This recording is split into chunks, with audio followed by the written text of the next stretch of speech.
Hello friends, study with Krishna channel में एक बार आपका फिर स्वागत है। आज की इस क्लास में वैसे तो हम नदियाँ पढ़ने वाले थे, लेकिन उसके पहले हमारा एक चैप्टर बचा जा रहा है भारत के तटीय मैदान या तटवर्ती मैदान, कोस्टल प्लेन्स ऑफ इंडिया। उसको पहले हम डिस्कस कर लेते हैं।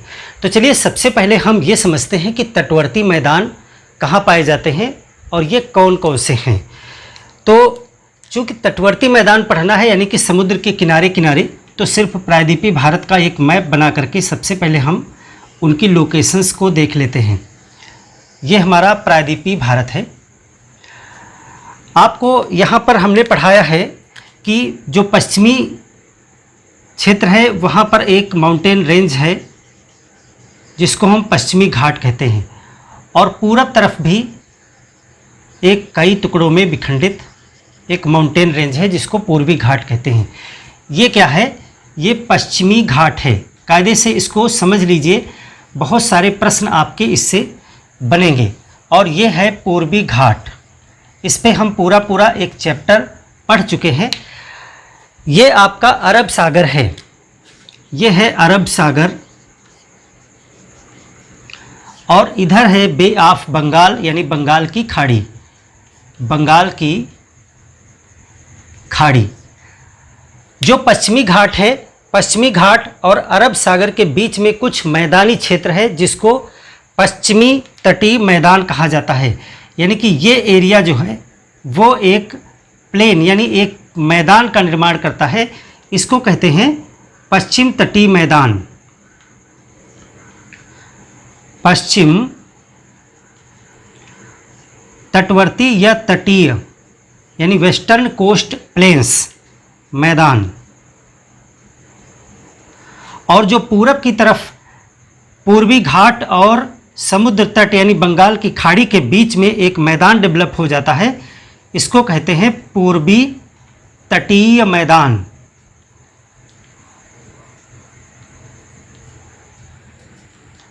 देखिए, जो पश्चिमी तटीय मैदान है ये कम सकरा है, यानी कि ये बहुत सकरा मैदान है। ये सकरा मैदान है। और ये जो पूर्वी तटीय मैदान है ये थोड़ा चौड़ा, यानी बहुत नहीं लेकिन थोड़ा चौड़ा मैदान है। पश्चिमी से चौड़ा है, इसीलिए इसको बताना ज़रूरी था, क्योंकि आगे भी हम ये समझेंगे इस चीज़ को कि ये सकरा क्यों है। और ये मैदान थोड़ा इससे बहुत नहीं लेकिन इसकी अपेक्षा वो चौड़ा है मैदान। तो इन दोनों मैदानों में अंतर भी आपको समझना है और क्या क्या विशेषताएं यहाँ पर हैं, उन सारी बातों पर हम डिस्कस करेंगे। तो सबसे पहले हम ये जान लेते हैं कि आखिर इन मैदानों का निर्माण कैसे हुआ। ये मैदान जो है ये गुजरात के क्षेत्र तक भी, यहाँ तक का भी शामिल किया जाता है पूरा इसी में। कुछ विद्वान इसको सिर्फ यहीं महाराष्ट्र के क्षेत्र से मानते हैं, कुछ गुजरात के क्षेत्र से मानते हैं इसे मैदान को, क्योंकि यहाँ भी समुद्र तट है तो ये भी जो है तटवर्ती मैदान ही हुआ। तो इसका निर्माण कैसे हुआ सबसे पहले हम ये देख लेते हैं, उसके बाद हम अलग अलग इन दोनों को डिस्कस करेंगे। निर्माण देखिए, इधर जो अरब सागर है, अरब सागर की प्लेट नीचे बैठ गई, इस वजह से यहाँ पर हमने आपको बताया था कि पश्चिमी घाट एक ऊंचे पर्वत के रूप में दिखाई पड़ता है। बाद में जो इस पठार से नदियाँ आती हैं अरब सागर की तरफ और कुछ नदियाँ जाती हैं बंगाल की खाड़ी की तरफ, तो उन नदियों ने इन वेस्टर्न घाट और पूर्वी घाट और पठार यहाँ से मिट्टी को काट काट करके समुद्र के किनारे जो है पटान किया है, उसी से ये मैदान डेवलप हुए हैं।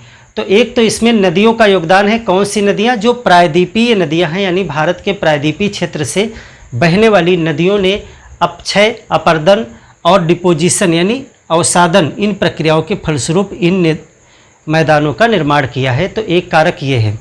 दूसरा जो है, समुद्र की लहरों का भी इस मैदान के निर्माण में योगदान है। समुद्र की लहरें भी जो है अपने टाइड्स के साथ में मिट्टी ला करके यहाँ पर इकट्ठा की और उससे भी इस मैदान को बनने में सहयोग मिला है। तीसरा कारण है, यानी तीन चीज़ें इसमें इन्वॉल्व हैं। तीसरा कारण ये है प्लेट टेक्टोनिक्स का, कि कुछ जगहें ऊपर उठी हैं और कुछ नीचे धंसी हैं, यानी उत्थान और निमज्जन, इन प्रक्रियाओं से भी इस तट का निर्माण हुआ है, इन मैदानों का निर्माण हुआ है। तो यहाँ पे निर्माण में 3 चीज़ें हैं। एक तो नदियाँ हैं,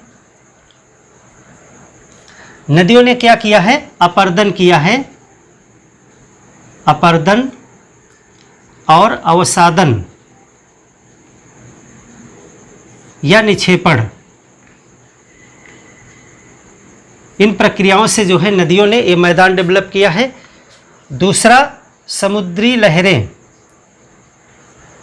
समुद्री लहरें, सी वेव्स, इन्होंने भी यही काम किया है, इन्होंने भी अपर्दन किया यानी इरोजन किया है और निक्षेपण भी किया है यानी डिपोजिशन। जो काम नदी ने किए वही समुद्र ने किए। और तीसरा कारक इसके निर्माण में है प्लेट टेक्टोनिक्स गतिविधियां, प्लेट विवर्तनिकी, यानी कि उत्थान। उत्थान का मतलब होता है किसी क्षेत्र का ऊपर उठ जाना, और निमज्जन यानी धंस जाना, सबडक्शन जिसको अंग्रेजी में बोलते हैं, निमज्जन। तो उत्थान और निमज्जन की घटनाएं, प्लेट टेक्टोनिक्स की घटनाएं हैं, उनकी वजह से भी इस मैदान को निर्मित होने में सहायता मिली है। तो निर्माण के 3 कारक हो गए इसमें, नदियां, समुद्र लहरें और प्लेट विवर्तनिकी। इन वजहों से समुद्र के किनारे किनारे एक संकरे मैदान का निर्माण हुआ है। तो अब हम एक एक पे डिस्कस करेंगे, पश्चिमी और पूर्वी देखते हैं इसको। तो ये वाला फिगर आप बना लें। तो चलिए सबसे पहले हम देख लेते हैं कि इनको कितने भागों में बांटा गया है और किन किन नामों से जाना जाता है, वो प्रश्न आपसे पूछे जाएंगे। उसके बाद में हम इनकी विशेषताओं पर बात करेंगे, कौन कौन सी चीज़ें यहाँ पाई जाती हैं, सभी प्रश्नों पे डिस्कस करेंगे। तो सबसे पहले हम इसका विभाजन देख लेते हैं। विभाजन, तो देखिए सबसे पहले तो 2 बड़े भाग इसमें किए गए हैं। एक तो पश्चिमी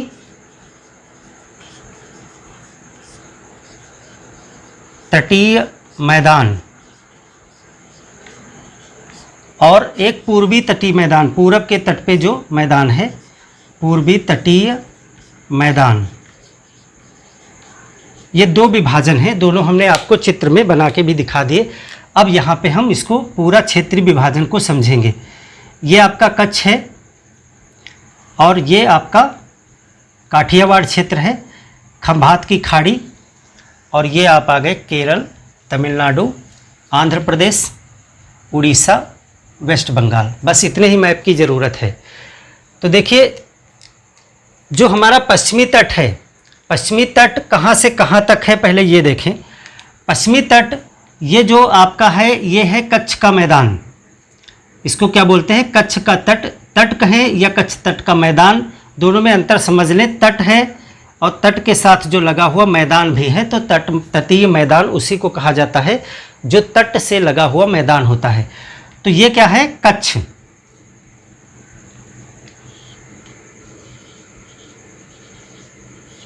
कच्छ से प्रारंभ होता है और यहाँ पर एक स्थान है नागरकोई, नागरकोई या कन्याकुमारी, दोनों अलग अलग हैं, उसी का नाम नहीं है। कन्याकुमारी, कटक या केप कमोरिन, यहाँ पे स्थान है जो सबसे यहाँ पर आखिरी में। कच्छ के रण से लेकर के, रण आप कच्छ, कच्छ का रण, यहाँ से लेकर के नागरकोई कन्याकुमारी तक जो है वो पश्चिमी तटीय मैदान है। कहाँ से कहाँ तक है, कच्छ से लेकर के कन्याकुमारी तक। अब इसको कई भागों में बांटा गया है, कहाँ कहाँ पे डिवीज़न किया गया है पहले उसको देखें। कच्छ से स्टार्ट करेंगे, ये आपकी कच्छ की खाड़ी है, ये खंभात की खाड़ी है। खंभात की खाड़ी में आप यहाँ पर देखेंगे आपको एक स्थान मिलेगा दमन, दमन। तो कच्छ के रण से लेकर के दमन तक का जो भाग है, इसको जो है एक नाम दिया गया है, इसको कहते हैं गुजरात का तट, या इसमें अलग अलग भी नाम हैं। इसको काठियावाड़ का तट भी कहते हैं, सौराष्ट्र तट भी कहते हैं। हम इसको मैदान के रूप में जब पढ़ेंगे तो इसको हम कहते हैं गुजरात तट। गुजरात तटीय मैदान, क्योंकि हम मैदान पे बात कर रहे हैं इसलिए मैदान पढ़ेंगे। ये यहाँ पे स्थित हैं पूरे इस तरह कच्छ में, और यहाँ काठियावाड़ के क्षेत्र में भी इस तरह से मैदान स्थित हैं, तो इनको गुजरात तटीय मैदान कहा जाता है। कहाँ तक लेंगे इसको हम? दमन तक। दमन के बाद में महाराष्ट्र और गोवा के क्षेत्र तक चले आएंगे, आपको यहाँ पे मिलेगा गोवा। ये क्या मिलेगा? गोवा। तो ये जो गोवा और दमन के बीच का मैदान है, यहाँ पे जो मैदान पड़ेगा इसको कहते हैं कोंकण मैदान। कोंकण मैदान या कोंकण तटीय मैदान, तट मैदान। देखिए इस तट का नाम भी कोंकण है और जो साथ में मैदान लगा हुआ है उसको कोंकण तट मैदान कहते हैं। गोवा के बाद में और नीचे आएंगे जब, तो आपका कर्नाटक शुरू हो जाता है, और कर्नाटक में केरल शुरू होने से पहले आपको एक स्थान मिलेगा मंगलौर, मंगलुरु या मंगलूर, मंगलुरु या मंगलौर। तो यहाँ तक का जो ये मैदान डेवलप हुआ गोवा से लेकर के मंगलौर तक, इसको कहते हैं कन्नड़ तट या कर्नाटक तट। कन्नड़ तट मैदान लिख लीजिएगा, कन्नड़ तट मैदान। और इसके बाद में मंगलौर से लेकर के नागरकोई तक ये जो मैदान है ये केरल में खास करके पड़ता है, इसको कहते हैं मालाबार तट, या मालाबार तट पे है तो उसको मालाबार तट मैदान। मालाबार तट, ये आपके जो वेस्टर्न कोस्ट है उसके अलग अलग क्षेत्रों में मैदानों के अलग अलग नाम रखे गए हैं। दमन से गोवा, गोवा से मंगलूर, मंगलूर से नागरकोई तक। चलिए इसको भी हम उसी हिसाब से लिख देते हैं ताकि आपको समझ में आ जाए। नागरकोई या कन्याकुमारी, दोनों ही स्थान यहीं पर हैं कन्याकुमारी तक। तो ये मालाबार तट हो गया। तो इसमें पश्चिमी में कितने डिवीज़न बने? एक है गुजरात तट, गुजरात तट। दूसरा है कोंकण तट। फिर है कन्नड़ तट, या इसको कर्नाटक तट भी बोलते हैं, कन्नड़ तट। और मालाबार तट। 4 हुए, 1 2 3 4। ये 4 जो है नाम है इसमें। अब पूरब तट में आते हैं हम।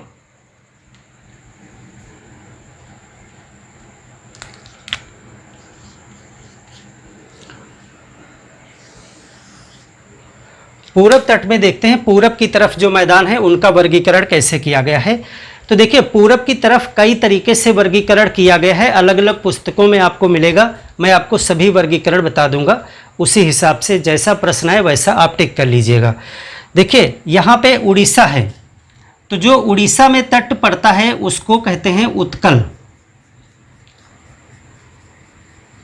इसको कहा जाता है उत्कल। और ये कहाँ तक है? वैसे तो ये काफ़ी आगे तक है, लेकिन विशेष करके इसको उड़ीसा में कहा जाता है। हालांकि आंध्र प्रदेश का भी कुछ भाग उत्कल तट कहलाता है। उत्कल तट के बाद में विशेष करके आंध्र प्रदेश में जो तट पड़ता है उसको उत्तरी सरकार कहा जाता है, या आंध्रा का तट या काकीनाडा ये है, इसको कहा जाता है उत्तरी सरकार, उत्तरी सरकार या आंध्रा तट। आंध्रा तट जो उत्तरी सरकार है वो विशेष करके गोदावरी और कृष्णा नदी के बीच का क्षेत्र जो होता है वो उसको उत्तरी सरकार कहते हैं, और आंध्र प्रदेश के तट को आंध्रा का तट भी कहा जाता है, या फिर इसको काकीनाडा भी कहा जाता है। बाकी जो लास्ट में तमिलनाडु का क्षेत्र बसता है इसको कहते हैं कोरोमंडल तट, ये जो आपका बचता है ये है कोरोमंडल, कोरोमंडल तट और इसके साथ लगे हुए मैदान। अब एक डिवीज़न आपको और मिलेगा। देखिए कभी कभी झील के स्थान के आधार पर बांट दिया जाता है। ये देखिए प्रादेशिक विभाजन है। उड़ीसा को उत्कल कहते हैं, आंध्रा को उत्तरी सरकार और तमिलनाडु को कोरोमंडल। ये प्रदेश के हिसाब से। कभी कभी नदी के हिसाब से बांटा जाता है। तो नदी के हिसाब से जब देखेंगे तो नोट कर लीजिएगा, जो उत्तरी सरकार है वो गोदावरी का डेल्टा और कृष्णा का डेल्टा के बीच को उत्तरी सरकार कहते हैं, और ये पुलिकट लेक से लेकर के नागरकोई तक कोरोमंडल कहलाता है। और ऊपर जो आपका वो नदी है गोदावरी, उसके ऊपर का भाग जो है ये उत्कल तट कहलाता है। तो इसका आंध्रा में भी हिस्सा आता है।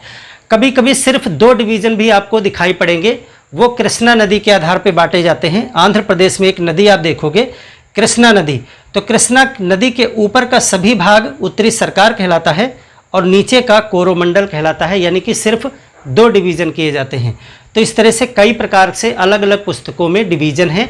आप जैसा प्रश्न है वैसा आप कर लीजिएगा। खास करके आप ध्यान रखिएगा कि कोरोमंडल तट जो है वो तमिलनाडु से स्टार्ट होता है, पुलिकट लेक तक जाता है, उसके ऊपर आप उत्तरी सरकार और उसके ऊपर जो है वो उत्कल है। ठीक है, तो इतना आपका ये हो गया डिवीज़न। तो इसमें कितने निकल के आए? जो पूर्वी तट है इसमें निकल के आए 3।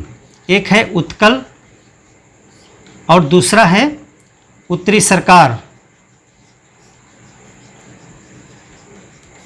और तीसरा है कोरोमंडल। ऐसे ही आप इसको बना लीजिए, स्क्रीनशॉट ले लीजिए। तो चलिए इन मैदानों की विशेषताओं को समझ लेते हैं कि जो पूर्वी तट और पश्चिमी तट हैं उनकी विशेषताएं क्या हैं। तो देखिए पूर्वी तट की बात कर लेते हैं पहले। पूर्वी तट, पूर्वी तट आपको पता है, पूर्वी तट जो है पश्चिम बंगाल से लेकर के तमिलनाडु तक हमने जैसा भी डिवीज़न बताया था तो वहीं तक है। पूर्वी तट कहाँ से कहाँ तक है? पहला पॉइंट हमारा क्या है कि ये पश्चिम बंगाल से तमिलनाडु के कन्याकुमारी तक ये विस्तृत है। अब जो प्रायद्वीपीय पठार का ढाल है वो पूरब की तरफ धीमे धीमे ढाल है, इसीलिए नदियाँ धीरे धीरे चलती हैं और लंबी दूरी की नदियाँ जो हैं वो पूर्वी तट की तरफ जाती हैं। तो यहाँ पर जो है ढाल मंद है और इसकी वजह से क्या है, नदियाँ अवसाद जमा करती हैं और डेल्टा बनाती हैं। जितनी भी पूरब की तरफ नदियाँ जाती हैं वो सभी डेल्टा का निर्माण करती हैं। डेल्टा बनने का सीधा सा यही शर्त होता है कि ढाल बहुत तेज़ नहीं होना चाहिए, नदी की स्पीड बिल्कुल धीमी हो जाए, जिससे कि वो जो भी चीज़ें काट करके ला रही वो सब डिपॉजिट हो जाए।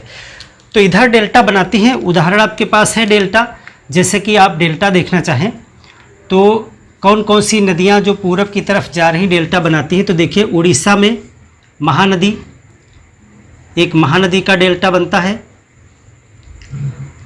इसके बाद आप देखते हैं गोदावरी का डेल्टा बनता है आंध्र प्रदेश में।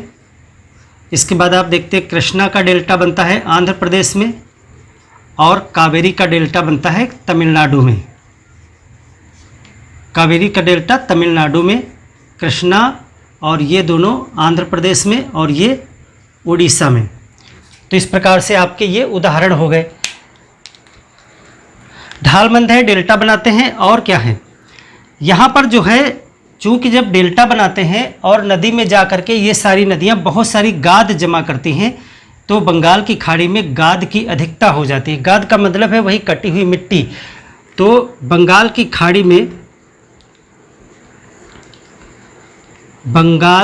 खाड़ी में नदियाँ अत्यधिक गाद यानी अवसाद क्या करती हैं, जमा करती हैं, जमा करती हैं। और इसकी वजह से क्या होगा, इसकी वजह से अगर इधर कोई बंदरगाह बनाना होगा, कोई शिप आपको लेकर के आना होगा यहाँ नदी के किनारे तक, मान लेते हैं यहाँ पे कोई बंदरगाह बनाना है आपको और ये शिप आपको किनारे तक लाना है, तो ये जो यहाँ पे गाद आ रही है वो सब आपको हटानी पड़ेगी, साफ़ करनी पड़ेगी, तभी ये शिप जो है जहाज़ किनारे तक आ पाएगा। तो इधर जितने भी बंदरगाह ज़्यादातर बनाए जाते हैं या बनाए गए हैं वो सब कृत्रिम बंदरगाह हैं, यानी कि समुद्र की मिट्टी को साफ़ करके रास्ता बनाया गया है। तो ये जो गाद आ जाती है इसकी वजह से क्या होता है, इसकी वजह से जो बंदरगाह हैं वो कृत्रिम हैं, कृत्रिम बंदरगाह पोर्ट बनाने पड़ते हैं, बनाए जाते हैं। अब देखिए ये चूंकि इतना सारा अवसाद जमा करते हैं, इस वजह से क्या होगा, इस वजह से पूर्वी तट जो है वो अपेक्षाकृत चौड़े हैं, यानी कि पूर्वी तट मैदान, ये जो मैदान हैं ये अपेक्षाकृत यानी पश्चिम की तरफ से अपेक्षाकृत चौड़े हैं। तो औसत कितना है इनकी चौड़ाई, औसत में 100 से 150 किलोमीटर चौड़े हैं ये मैदान, क्योंकि इधर जमा होती मिट्टी ज़्यादा, और ये चूँकि मिट्टी लेकर के आती हैं दूर से सारी नदियाँ, तो इधर जो मैदान डेवलप होते हैं वो चिकनी मिट्टी उसमें ज़्यादा होती है, इस वजह से चावल वगैरह की खेती के लिए सर्वोत्तम है। तो इसमें चिकनी मिट्टी ज़्यादा है, चिकनी मृदा, और इस वजह से चावल खेती, चावल की खेती जो है इधर बहुत की जाती है। और एक चीज़ है, ये जो पूर्वी तट है, पूरा मैदान इलाका जो पूर्वी तट का ये मैदान है, ये दोनों मानसून से वर्षा प्राप्त करता है, ग्रीष्मकालीन और शीतकालीन मानसून। जो यहाँ पे तमिलनाडु का क्षेत्र है ये शीतकालीन मानसून से वर्षा प्राप्त करता है। तो इस प्रकार से हम कह सकते हैं कि पूर्वी तटीय मैदान जो हैं वो ग्रीष्मकालीन और शीतकालीन दोनों मानसूनों से प्राप्त करते हैं वर्षा। पूर्वी तट ये क्या करते हैं, ग्रीष्म एवं शीतकालीन वर्षा प्राप्त करते हैं, मानसूनी वर्षा, मानसून से वर्षा प्राप्त करते हैं पूर्वी तट पे। तो ये पूर्वी तट की कुछ प्रमुख विशेषताएं हैं, बस इतनी ही आपको जाननी है, बाकी भी जो इधर हैं चीज़ें वो मैं बता दूंगा आपको। अब इसी चीज़ को हम देख लें कि पश्चिमी तट पे क्या है, इसी चीज़ को देखें। पश्चिमी तट,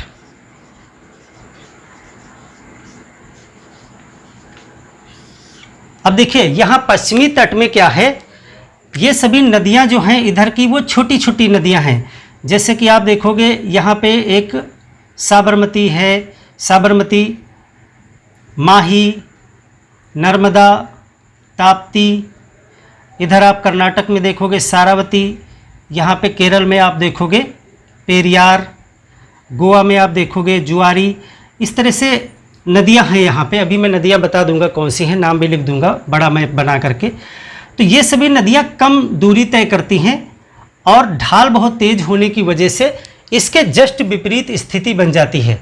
यानी कि इसकी जो सिचुएशन है वो कहाँ से कहाँ तक है, ये तमिलनाडु कन्याकुमारी तक तो ये भी है, लेकिन ये कहाँ से शुरू हो जाता है, कच्छ के रण से, कच्छ के रण से। यहाँ पे कच्छ का रण है, ये कच्छ है, तो कच्छ के रण से शुरू होता है और ये कन्याकुमारी तक ये विस्तार है इसका। यहाँ पे ढाल क्या है, यहाँ पे ढाल तीव्र है, ढाल तीव्र है, तो नदियाँ अवसाद जमा नहीं कर पाती हैं, इसी वजह से डेल्टा नहीं बनाती हैं। जस्ट उसके उल्टा हो जाएगा, डेल्टा नहीं बनाती हैं। तो क्या बनाती हैं, ये बनाती हैं एस्चुरी, एस्चुरी बनाती हैं। एस्चुरी को बनाने में नदी के साथ साथ आपका जो समुद्र है उस लहरों का भी योगदान होता है, जब हम अपवाह तंत्र पढ़ेंगे तो आपको हम एस्चुरी के विषय में डिटेल से बता देंगे। तो जो पश्चिमी तट की नदियां हैं, पश्चिमी मैदानों पे बहने वाली, वो डेल्टा न बना करके एस्चुरी का निर्माण करती हैं। तो कभी आपका क्वेश्चन आ जाता है कि एस्चुरी का क्यों निर्माण करती हैं या फिर डेल्टा का निर्माण क्यों नहीं करती हैं। तो इसलिए नहीं करती हैं, ढाल तीव्र होने की वजह से नदियां अवसाद नहीं जमा कर पाती हैं, और दूसरा कारण है नदियां छोटी हैं, लंबी दूरी से नहीं आती, इसलिए मिट्टी भी कम ला पाती हैं, और कठोर चट्टानें हैं जिससे इनके साथ अवसाद की मात्रा कम होती है। अब ये बंगाल की खाड़ी में तो आपने उधर देखा था बहुत सारा अवसाद जमा होता है, लेकिन ये जो अरब सागर में, अब ये नदियां तो अरब सागर में आ रही हैं तो अधिक गाद नहीं जमा करती हैं। तो इसमें क्या आ जाएगा आपका पॉइंट, अरब सागर में नदियां अत्यधिक गाद नहीं जमा कर पाती, इस वजह से प्राकृतिक बंदरगाह बनाए जाते हैं। इस वजह से क्या हो जाता है, प्राकृतिक बंदरगाह बनते हैं, यानी ऑटोमेटिक वो बंदरगाह ही होता है। बस आप शिप लाइए और सीधे लाके मुंबई के किनारे यहाँ लगा दीजिए आकर के, आपको कोई यहाँ पे कचरा वगैरह भरा मिलेगा ही नहीं यहाँ कहीं। आप कोई भी शिप लाइए, सीधे कोच्चि पे लगा दिए आके, किनारे तक आराम से आपका जहाज़ पहुँच जाएगा। और इधर पहुँचाने के लिए आपको रास्ते की गाद को हर 6 महीने 1 साल में साफ़ करना पड़ता है, रास्ता बनाना पड़ता है। और पूर्वी तट के मैदान अपेक्षाकृत चौड़े हैं, लेकिन जो पश्चिमी तट है, जो पश्चिमी तट है वो अपेक्षाकृत क्या हैं, सकरे हैं। अब सकरे हैं क्यों, क्योंकि इधर डेल्टा बनता नहीं है, और डेल्टा यानी मिट्टी का जमाव यानी अवसाद का डिपोजिशन होता नहीं है, और उसी डिपोजिशन की वजह से ही तो मैदान बनता है, चौड़ा होता है। तो इधर ज़्यादा डिपोजिशन नहीं होता, इसलिए मैदान सकरे हैं। तो इनकी औसत जो चौड़ाई है वो 64 किलोमीटर औसत है। सबसे ज़्यादा चौड़ाई गुजरात में ही पाई जाती है, गुजरात के बाद थोड़ा केरल के क्षेत्र में, यहाँ पे नर्मदा और ताप्ती के क्षेत्र में चौड़े हैं, बाकी सब सकरे हैं। यहाँ पे चिकनी मृदा चावल की खेती उधर ज़्यादा होती है, यहाँ पे चिकनी मृदा के बजाय काली मृदा ज़्यादा है। आपको हमने बताया था कि इधर के क्षेत्र में काली मिट्टी ज़्यादा है, और उस काली मृदा की वजह से यहाँ पर कपास की और गन्ना की खेती जो है वो प्रमुख है। आप एक उदाहरण लिख लें बस, कपास की खेती ज़्यादा की जाती है, और यहाँ पर मसाले किए जाते हैं। केरल में मसालों की खेती भी की जाती है, मसाले। ग्रीष्म एवं शीतकालीन मानसून से वर्षा प्राप्त करता है, तो ये पॉइंट इसमें नहीं रहेगा क्योंकि ये दोनों मानसून से वर्षा नहीं प्राप्त करता है, एक ही जो है मानसून यहाँ पे बारिश करता है, ग्रीष्मकालीन वाला अरब सागर शाखा। तो इस प्रकार से पश्चिमी तट और पूर्वी तट में आपको अंतर भी समझ में आ गया होगा और दोनों की विशेषताएं भी समझ में आ गई होंगी। अब देखिए कुछ चीज़ें जो दोनों में आपको एक साथ बता देता हूं मैं, वो इम्पॉर्टेंट हैं। जब मैदानों पे आप डिस्कशन कर रहे होंगे तो उनकी चर्चा आपको करनी होगी। जैसे कि इन मैदानों में कौन कौन सी नदियां बहती हैं, कौन कौन से प्रमुख बंदरगाह हैं। वैसे नदियों पर और बंदरगाह पर हम अलग से चैप्टर करेंगे, लेकिन मैदान के हिसाब से आपको जानना ज़रूरी है, क्योंकि आपसे क्वेश्चन किया जा सकता है कि किस मैदान में, हमने मैदान के नाम आपको अलग अलग बताए, किस मैदान में कौन सी नदी बहती है, तो वो आपको अलग से जानने चाहिए। तो हम देखेंगे नदियाँ और बंदरगाह और झीलें, क्रीक आदि कहाँ पे कौन से पाए जाते हैं, इन पे बात करेंगे। तो देखिए एक छोटा सा मैप उसी तरह बना लेते हैं। ये आपका कच्छ का रण हो गया, और ये हो गया आपका काठियावाड़। इसके बाद में आप ऐसे आ गए, और ये बंगाल तक पहुंच गए आप। ये अनुपात में ज़्यादा बना दिया है समझाने के लिए आपको, क्योंकि यहाँ काफ़ी चीज़ें आएंगी। अब देखिए यहाँ पर हम नदियाँ पहले देख लेते हैं, मैदानी क्षेत्र में कौन कौन सी नदियाँ कहाँ पर बह रही हैं। तो देखिए यहाँ पर आप पहले पश्चिमी तट पे देख लें, जो गुजरात वाला मैदान है यहाँ तक दमन तक, वहाँ तक कौन कौन सी नदियाँ आ जाती हैं। एक नदी आपको साबरमती, माही, नर्मदा, ताप्ती, और यहाँ पर गोवा में आपको एक नदी जुआरी, कर्नाटक में सारावती और यहाँ पे केरल में पेरियार। ये नदियाँ प्रमुख रूप से अलग अलग क्षेत्रों में बहती हैं। कौन कौन सी हैं? ये है साबरमती, माही, नर्मदा, ताप्ती, जुआरी, सारावती, पेरियार। ये आपके जो है इधर पश्चिमी तट की तरफ नदियां हैं। अब इधर आप नदियां देखिए,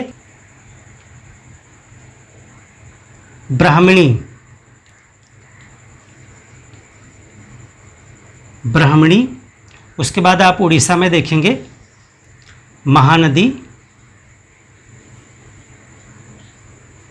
महानदी के बाद में आंध्र प्रदेश में आप देखेंगे गोदावरी,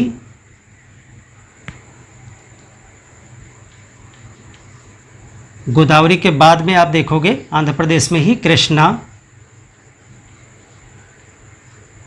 और यहाँ पर आप तमिलनाडु में देखोगे कावेरी।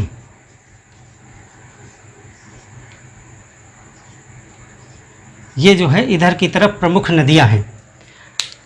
तो अब जब मैदान का आपको डिवीज़न करना होगा तो वहाँ पे जैसे मान लेते हैं कि आप आंध्र के मैदान पे लिख रहे हैं तो गोदावरी और कृष्णा नदियों का जिक्र करेंगे, उत्कल पे लिख रहे हैं तो महानदी जिक्र करेंगे, कोरोमंडल पे लिख रहे हैं तो कावेरी का जिक्र करेंगे। इसी तरह से यहाँ मालाबार में पेरियार लिखेंगे, सारावती, और सारावती आपकी कर्नाटक यानी कन्नड़ वाले में आ जाएगी, जुआरी ये आपकी आ जाएगी कर्नाटक वाले में, और कोंकण वाले में आपकी ये नदियाँ आ जाएंगी, गुजरात वाले में इधर की आ जाएंगी ये।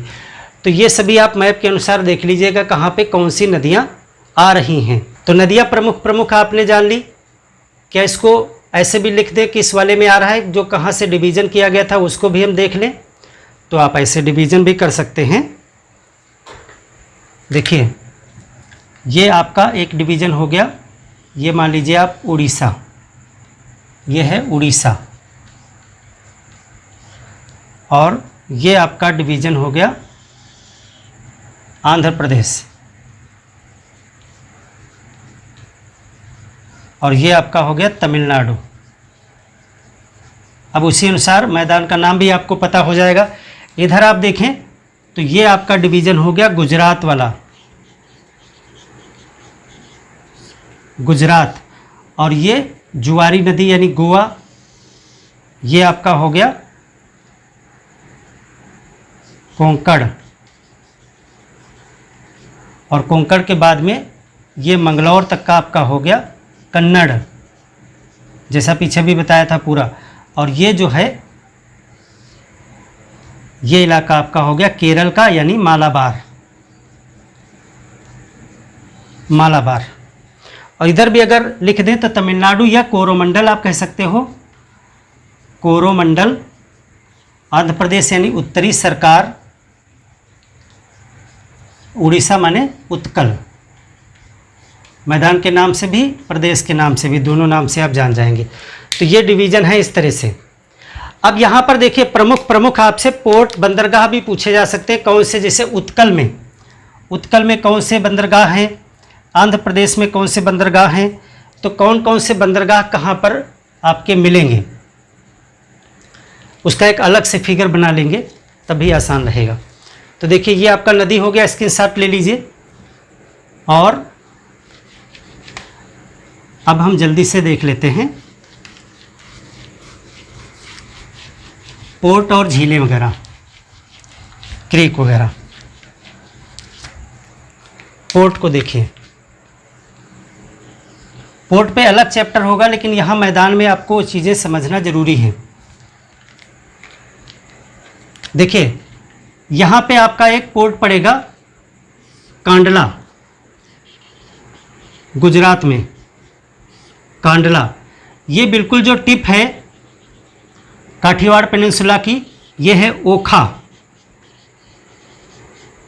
यहाँ पे आप देखोगे एटलस में मिलाओगे तो मिलेगा पोरबंदर, पोरबंदर।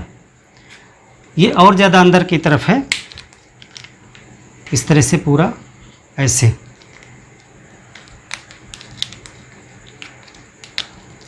यहाँ आप देखोगे तो मिलेगा भड़ौच, भड़ौच के बाद सूरत, भड़ौच के बाद आपको मिलेगा अंकलेश्वर, अंकलेश्वर के बाद आपको सूरत मिलेगा, दमन मिलेगा, इस तरह से हैं।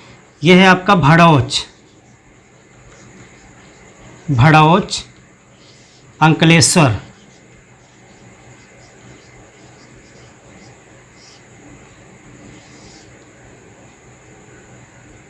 सूरत, और सूरत के बाद आप महाराष्ट्र में आ जाएंगे तो ये आपका पड़ेगा मुंबई। गोवा में आपका मार्मगांव। मुंबई में एक और है, इसी के नीचे आपका पड़ेगा नवी मुंबई, नवी मुंबई। नवी मुंबई का दूसरा नाम क्या है वो हमें कमेंट करके बताइए। यहाँ पे मंगलौर, कर्नाटक में मंगलौर, अलग कलर से लिख देते हैं ताकि स्टेट भी आपको पता हो जाए। गोवा का है ये मार्मगांव, और ये आपका कर्नाटक का है मंगलौर। और फिर आ जाइए कोच्चि में, यानी केरल में, केरल में कोच्चि। ये जो है बंदरगाह इधर साइड में हैं प्रमुख प्रमुख। अब कहाँ पे कौन सा पड़ेगा, आराम से आप किस मैदान में कौन सा पड़ रहा है वो डिसाइड कर सकते हो। ये जितने रेड वाले लिखे हैं ये सभी आपके गुजरात वाले में हैं। ये जो मार्मगांव तक ये आपके हैं कोंकण में, मंगलौर आपका है कन्नड़ में यानी कर्नाटक तट पे, और कोच्चि आपका मालाबार तट पे। तो इतने अलग अलग आप डिवीज़न कर सकते हो। यानी कि ये वाले जो पोर्ट हमने बताए ये सब किस मैदान में हैं, ये सब गुजरात मैदान में हैं, गुजरात तट।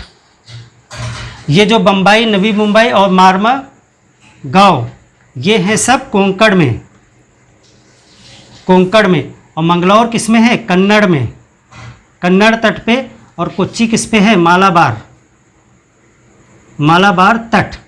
ये इधर के हैं। अब इधर देखिए, अगर हम कलकत्ता से शुरू करें तो आप यहाँ पे कलकत्ता है, कोलकाता, कोलकाता अंदर है। कोलकाता के बाद में हल्दिया, हल्दिया, ये दोनों वेस्ट बंगाल में हो गए। उड़ीसा का जो सबसे प्रमुख है पारादीप,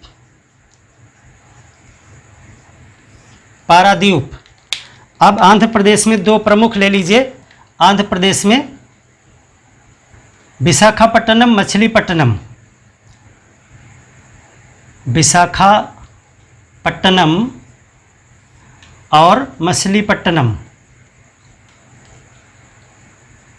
पट्टनम। और यहाँ पे अगर तमिलनाडु में आएंगे तो आपका एक पड़ेगा चेन्नई, चेन्नई, और एक पड़ेगा आपका यहाँ पे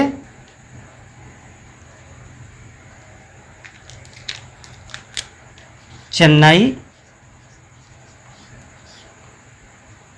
और एक पड़ेगा आपका नागपट्टनम।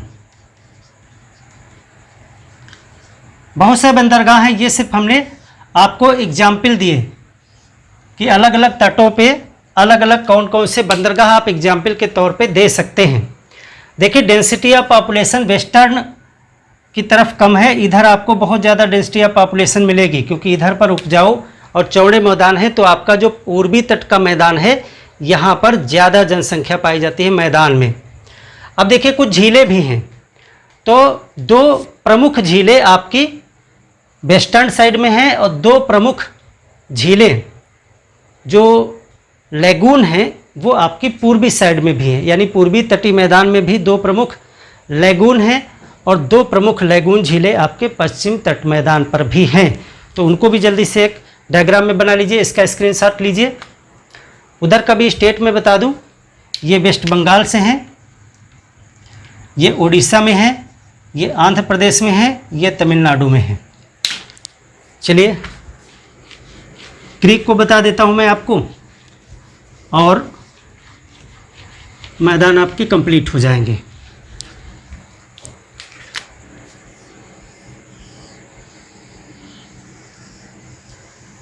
देखिए प्रमुख लैगून झीलें, तो जो केरल है यानी मालाबार तट है, जो यहाँ पर 2 प्रमुख लैगून झीलें हैं। इस तरह से 2 लैगून झीलें बनाइए। लैगून का मतलब है समुद्र की तरफ उनका रास्ता खोल दीजिए, समुद्र से लगी हुई। तो एक ये लैगून झील है, ये है बिम्बनाड। बिम्बनाड लैगून की बात कर रहे हैं हम। लैगून और झीलें जो मैदान में हैं, बिम्बनाड। और एक है ये अष्टामुडी या अस्थामुडी। तो ये 2 जो झीलें हैं, ये दोनों क्या हैं? ये दोनों लैगून हैं, ये बैक वाटर हैं, यानी पश्च जल जिसको बोलते हैं। पश्च जल यानी वापस समुद्र का जल इधर अंदर आ जाता है ज़मीन के अंदर, उससे झील बन जाती है। तो पश्च जल है और इनको क्षेत्रीय भाषा में कहा जाता है कयाल। कयाल नाम दिया जाता है, नाम क्षेत्रीय नाम है ये, क्षेत्रीय नाम। क्षेत्रीय नाम इसको कयाल कहा जाता है, लैगून को ही। और 2 प्रमुख लैगून हैं, दोनों कहाँ हैं? दोनों केरल में हैं। अब इधर क्षेत्र में देखिए, आपको एक लैगून मिलेगी उड़ीसा में, एक लैगून मिलेगी उड़ीसा में, इसका नाम है चिल्का, चिल्का लैगून झील। ये कहाँ है? उड़ीसा में, ओडिशा। और एक आपको मिलेगी यहाँ पर तमिलनाडु और आंध्र प्रदेश के बॉर्डर पे, ये है पुलिकट। पुलिकट कहाँ है? तमिलनाडु प्लस आंध्र प्रदेश के बॉर्डर पे ये पुलिकट है। और एक झील और है यहाँ पे, ये लैगून नहीं है, ये है कोलेरू झील, ये आंध्र प्रदेश में है। और ये आंध्र प्रदेश में है, 2 नदियों के बीच में है, एक नदी इधर एक नदी इधर। ये है गोदावरी और ये है कृष्णा। गोदावरी और कृष्णा नदियों के डेल्टा के बीच में एक झील है कोलेरू झील, ये आंध्र प्रदेश में है। तो इधर 3 प्रमुख झीलें हैं मैदानों में, 2 प्रमुख झीलें इधर भी हैं। और भी बहुत सी झीलों का अलग से चैप्टर होगा, लेकिन ये झीलें जो मैदान में, तटवर्ती मैदान में स्थित हैं, इसीलिए इनको यहाँ पर डिस्कस किया। अब क्रीक की बात करते हैं। क्रीक क्या है? क्रीक होता है जैसे कि कहीं समुद्र के किनारे का धरातल है और यहाँ पे इस तरह से काट करके समुद्र का पानी अंदर आ जाता है, नमकीन दलदली क्षेत्र बना देता है, तो इस तरह से इनको क्रीक कहा जाता है। ये सब इधर ज़्यादा है, कटापटा क्षेत्र ज़्यादा इधर पाया जाता है। तो यहाँ पे आपके कई क्रीक हैं, यहाँ पे 2-3 आप नाम जान लें, खास करके गुजरात के ही क्षेत्र में है। यहाँ पे एक है सर क्रीक, सर क्रीक, और यहीं पे है एक कोरी क्रीक और कोन क्रीक। बस बहुत हैं 3 नाम। ये तीनों यहीं कच्छ के रण में हैं, कच्छ का रण। तो इस तरह से ये आपने देखा कि हमारे दोनों ही तटों पर समुद्र के किनारे किनारे हमारे देश में पतले सकरे मैदान डेवलप हुए हैं, जो कि नदियों के द्वारा और समुद्र की लहरों के द्वारा और प्लेट टेक्टोनिक्स तीनों के संयुक्त प्रयास से बने हुए हैं।